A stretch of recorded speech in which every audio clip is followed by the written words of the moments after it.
And here they come. The Nudelberg Daily Huddle comes around the corner, is rounding the bend, and heading for home. Good morning, ladies and gentlemen. Welcome back to another fantastic day to be in the Nudelberg Daily Huddle. It never gets old, dude. It's I didn't get a chance to cut the video, but Maria Pumagero sends me an Instagram reel this morning or story. She's working out with her husband wearing her Daily Huddle shirt, just so proud. So, that's a reminder to those that don't have the gear, get in line, get the gear, reach out to me or good morning. We have somebody new to the party. Sherry Cedar. Sherry Cedar's here. Now, talking to t-shirts, I had promised her I was going to wear her team t-shirt. She's got a really cool green t-shirt. I got a short sleeve and a long sleeve. I forgot that I'm in the real office today and we are meeting people, so I couldn't wear that shirt. But tomorrow, when it's my show, you count on me doing it. Not only are we in the office today, it is a learning day for the Nudelbergs. We've got a morning packed full of keynote listening for once. Not keynote speaking, keynote listening. Excited to have the event going on today, gather together in the office to take notes, share insights, and learn a little bit today. It's so funny. People are surprised that we take time out to learn, and that's really the key to all success. I'm in the middle of writing a couple of these new presentations that I'm doing this month. And, part of what made me successful was bits and pieces from everybody. Yeah. I wanted to glom all the information to decide what was good and what was bad for myself. Not because we're going to talk about today. Yes, that's what we're going to talk about today. We're going to have a whole conversation. So obviously the NBA finals are going on. For those of you that do not pay attention to sports, the Golden State Warriors took a commanding 3-2 lead last night. They dominated the game aside from the third quarter. What do you say? Steph put up his finger. One more, baby. So did you know that a streak was broken last night? Steph Curry had a streak of like 260-something games of consecutive games with three-pointers made, and that streak was broken last night. Yeah, although they were still able to win. So crazy. Let's get to some morning wake-up music. No. Before we get going, I have to do some shout-outs. I'm sorry. But I'm really not sorry, so screw you. Okay. I had coffee today with Lainey Jones. This lady so inspires me. She's the one on the right in the colorful outfit with her colorful nails. This is a 6-time survivor of cancer, which knowing her and getting to learn her story continually has made me really, really focused on, like, if I'm going to bitch about traffic, pales compared to what this woman goes through continually. She's amazing. I am jumping on her train to raise money, awareness, and everything we can do to beat cancer. So Lainey, thank you. You inspire me. And I appreciate that. And you and Arlene, you have the Nudelberg Daily Huddle. You have the Nudelberg team behind you. And then in order to do what we do, you got to look the part. And so there's Bobby Goldfarb coming in, man. First of all, he looks so thin, man. He looks incredible. He looks really great. Like his jacket looks great on him. V-neck looks strong. Hair looks good. The guy looks like he hasn't aged a day. The signature Nudelberg t-shirt, which he, anointed. And let me tell you something. You can't just buy one. It's like we got to figure out a way to get a Nudelberg blazer, right? Like, can't we get like maybe we get the Daily Huddle on the inside of the jacket? Like, idea, man. Come on, Bob. Let's get creative, man. Let's get creative. So great stuff. Let's go to some wake up music. We're gonna come back. We're gonna talk about core values. We're going to talk about identity. We're going to talk about what we can learn from Steve Kerr. It's going to be a great conversation. Wake up, everybody! Get up! Get up! Get up! Get up! Wake up! Come on! Come on! Wake up, everybody! Teach a new way. Maybe then they'll listen what you have to say. Wake up, everybody! No more sleeping in there. No more back to thinking. Time for thinking ahead. Come on now.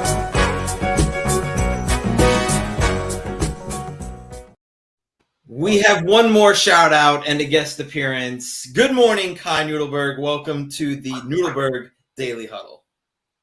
Kai, what do you got to say? Good morning. Say hey. Good morning. Say, So all these stay people on over the here ball. are here, and they're saying good morning. So can you say good morning to the whole huddle? Good morning. Can you say get on the ball? Get on the ball. Where are you going today? Are you going to camp? I'm going to camp today. Camp Live Oak today for the second day. And just, I asked him yesterday when he got in the car, I said, who are your friends in the class? And who are the friends in your class? Everybody. Everybody was his friends in the class. Oh, great start. Awesome. Okay. Kai, All right. fantastic. Great stuff. Great stuff. Gotta love when he pops into the room and is like, hey, I want to come on the Daily Huddle. So Joni Knight popped in this morning, and yes, Joni, I am speaking to BOMA, and it appears to be a very well received event. There's a lot attended of event. A lot of people going. Coming. So I have written new material. I'm excited. The entire On the Ball gang will be there. The folks from AK Cleaning will be there, which I'm so excited about the work that we're doing with them. RJ, our man in the street, will be there. So we got lots of good shit going on. There's going to be lots of people there, excited to be there, excited to make that work. So hopefully we will see you there tomorrow. But today's content is going to revolve around Steve Kerr.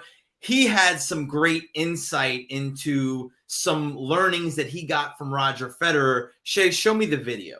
We actually met Federer a few years ago in China when we played in Shanghai, and he came and spoke to our locker room. And Draymond asked him, he said, "How have you been doing this for 20 years?"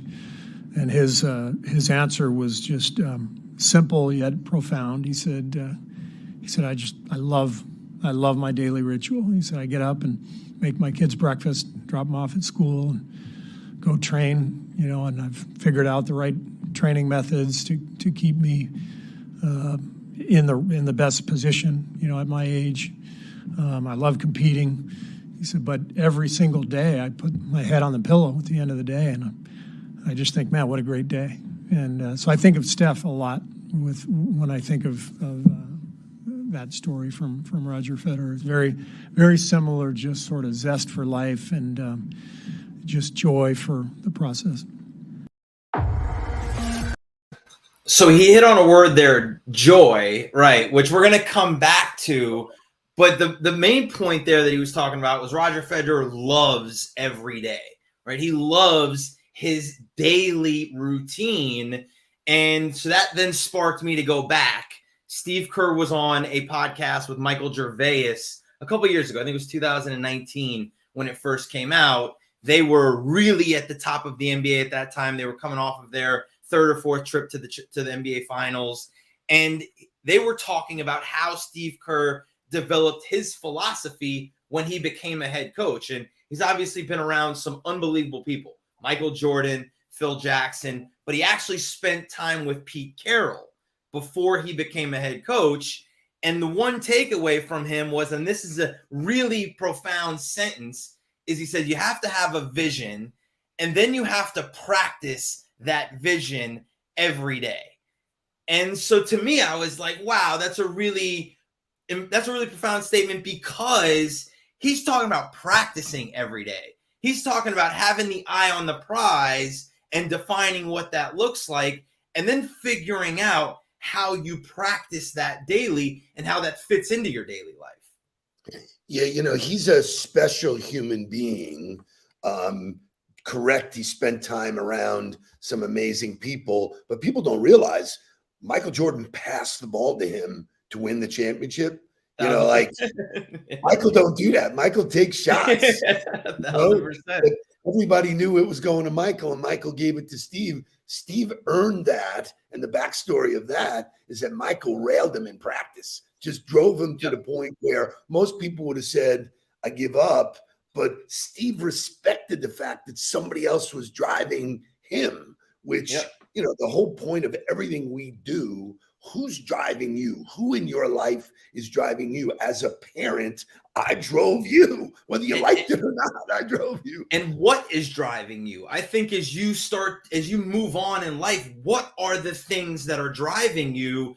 And you can't have 25 things, right? And so he got some great advice from Pete Carroll about how to define his core values that he wanted to live every day. And Pete Carroll told him, go home, write 10 things down that are really important to you. And then really think on those 10 things to figure out what are your 4 or 5 most important things. And once you have those 4 or 5 things defined for you, not what some other organization or person is doing, not what some other coach thinks is important to winning or their teams, not what some other person who's having a lot of success holds as their core values. What are your 4? And once you have them defined, then you have to say, how do I put these into practice every single day? Right. Every day. Everything that bumps up against you, that's the filter. Does this fit or doesn't it? If it doesn't get me closer to my vision, don't do it. Move away from it. Move towards it. Move away. But when you start talking about these kind of individuals, he learned from Pete Carroll. My favorite interview of all time is Michael Gervais and Dak Shepard, when Michael Gervais talks about Pete Carroll and the way he coached. And like the major takeaway for me was not everybody gets treated the same. They get treated fairly, but not the same. And that was like such a paradigm shift for me, because the quarterback or the top performers on the team get treated differently. If you want to get treated that way, be the top performer. So exactly correct. When you get around people like that, the standard that they hold themselves to, like, Steve Kerr's dad got killed in shot in Beirut.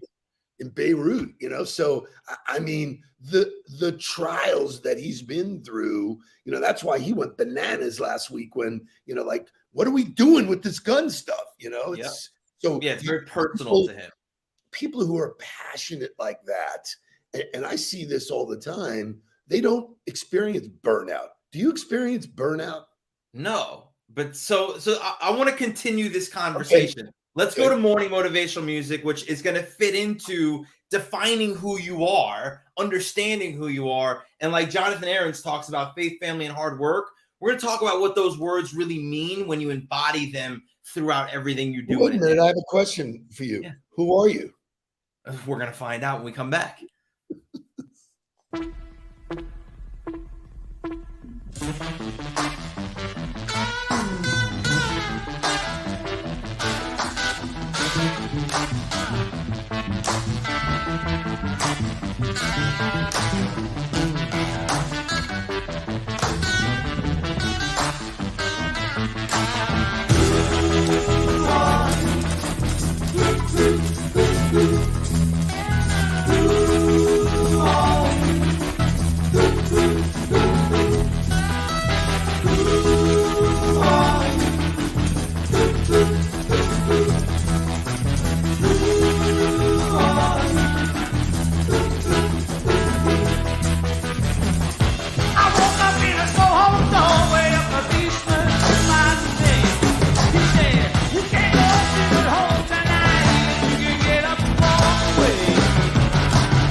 really want to know, who are you? And so we kind of talked about that yesterday, but part of being successful and defining success for yourself is you got to live your authentic self. And so you could listen to all of the motivation every morning. You could talk about 1% better every day, or you could talk like Coach Mike says, you could talk about the word passion.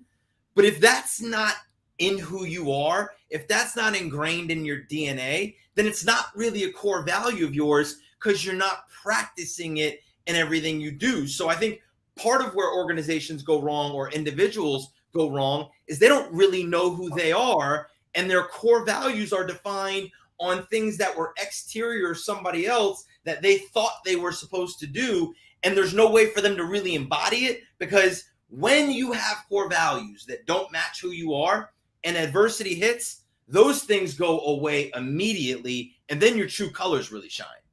Listen, it takes me back to a time when Jake was playing football. He had a very bad coach, a coach that, blamed him for a game, for a loss, which was like ridiculous. And he said to me, I'm quitting. And you and I both said to him, we don't quit. We don't quit. It's just not the way, that's not who we are. It's not part of our DNA. So that was authentic. That was genuine. That has carried on to where in a lot of our conversations, we will say, yeah, that's totally us, or that's totally not us. And that decision comes with a lot of clarity. So I think show us your button. Show us your button that you found. Give me yeah. So like that button is so important. Listen, hold on. No. No. That's my favorite. Learn to say no.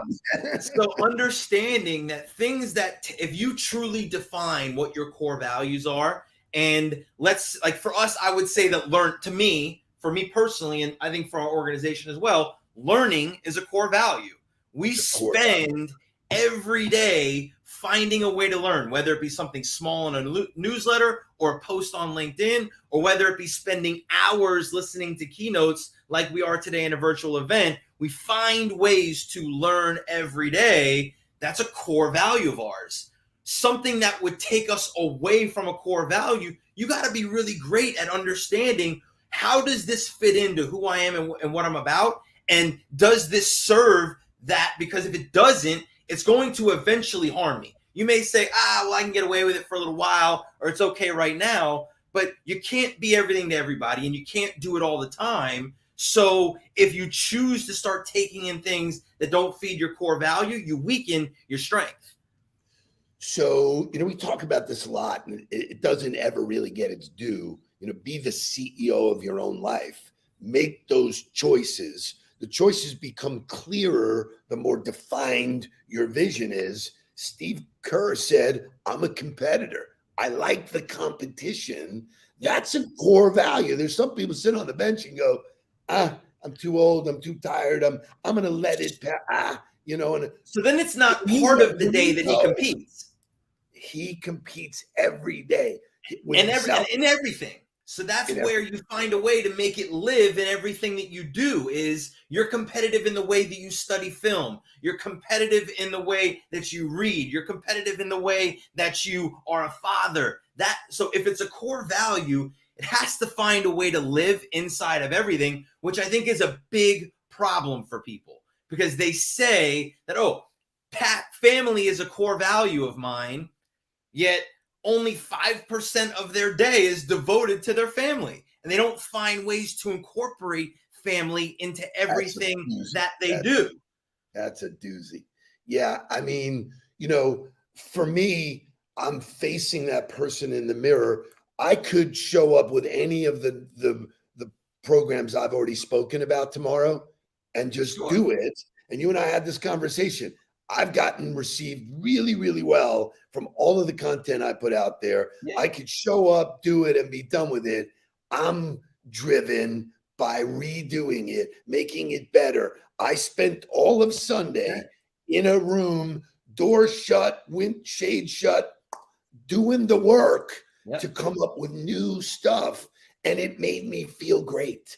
I knew that's what drives me. And there's all new stuff that I say, stuff we talk about in the huddle that easily could wind up in the presentation, but I didn't have to. I didn't have to spend that time. I could have shown up and just mailed it in. But what did I say to you? I said, I'm bored. Yeah, right. I'm bored with it. It's stale for me. I did it already. I want to spice it up for me. So if you really do that for yourself, when you spice it up and you create new opportunities and new ideas and take in, like we met with AK Building Services yesterday, and it was I was like the fire hose on them. They were just like, because they're ready. They're ready to get into that open-mindedness. And that's what Steve Kerr does. Steve Kerr, on a regular basis, just like Pat Riley, takes the team to a movie. Yeah. Just, hey, we're getting on a bus, we're going to a movie.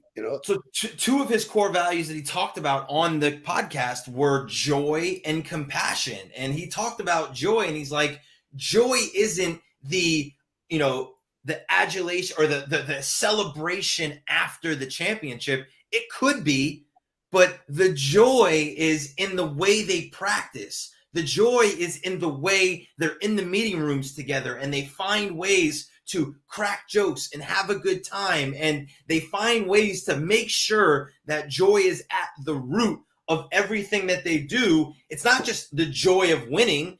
It's the joy in everything. It's the joy in practice. It's the joy in taking care of your body. It's the joy in nutrition. It's the joy in showing up and studying together. So I think it's important that as you develop what your core values are, part of your filter should be, if this can't fit into everything I do all the time, it can't be a core value of mine.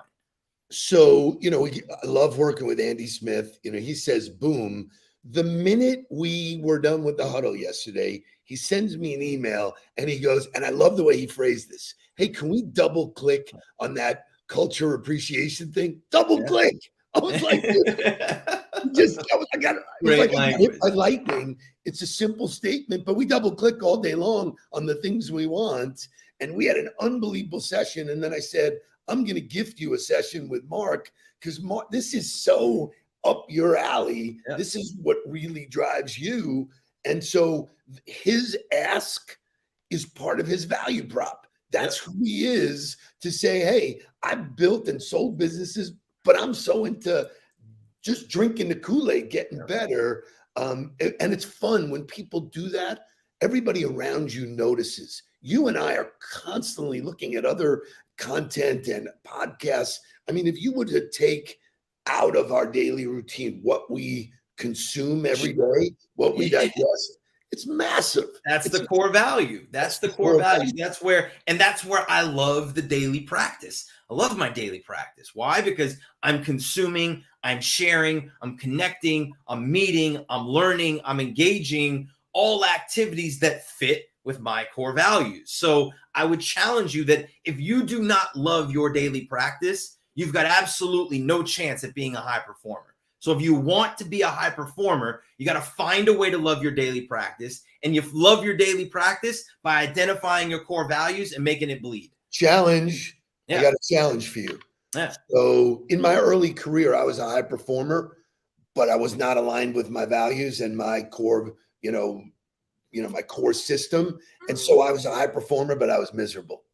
I was grinding, and I said, I can't do this the rest of my life. It wasn't until I stepped off and I said, I really am not doing the things that really drive me. So you can't sustain high performance. How about high performance is exactly right. And so the minute I got aligned, and it took a year, maybe the best year of my life, which for people who don't know, when you were 5, I sold my business and I took the rest of the time with you and left it behind. And that was an unbelievable year. A lot of what we did was read, if you remember correctly. We went to the beach every day. My whole summer that summer, we went to Hollywood Beach. We sat on the beach. We had books. We had Walkmans at that time. And we spent the day on the beach. So the idea that this gets ingrained and then you enjoy it. When you enjoy shit, you want more of it. Love your daily practice. Endorphins are going crazy. It's when you go against the grain and you know it. Yep. You know it. Oh, it's Monday. We got to do this again. Yep. Your mind is sending you signals. Pay attention. It's not working. Right. That's right. I love it. Great Tuesday. We went a little bit over on overtime, but excited to see you guys in a little bit for a day of learning. Get after it. Love your daily practice. Let's get down to business. Please don't worry about me. I'm about to let my heart speak. My friends keep telling me to leave this. So let's get down to business. Let's get down to business. Give you one more night.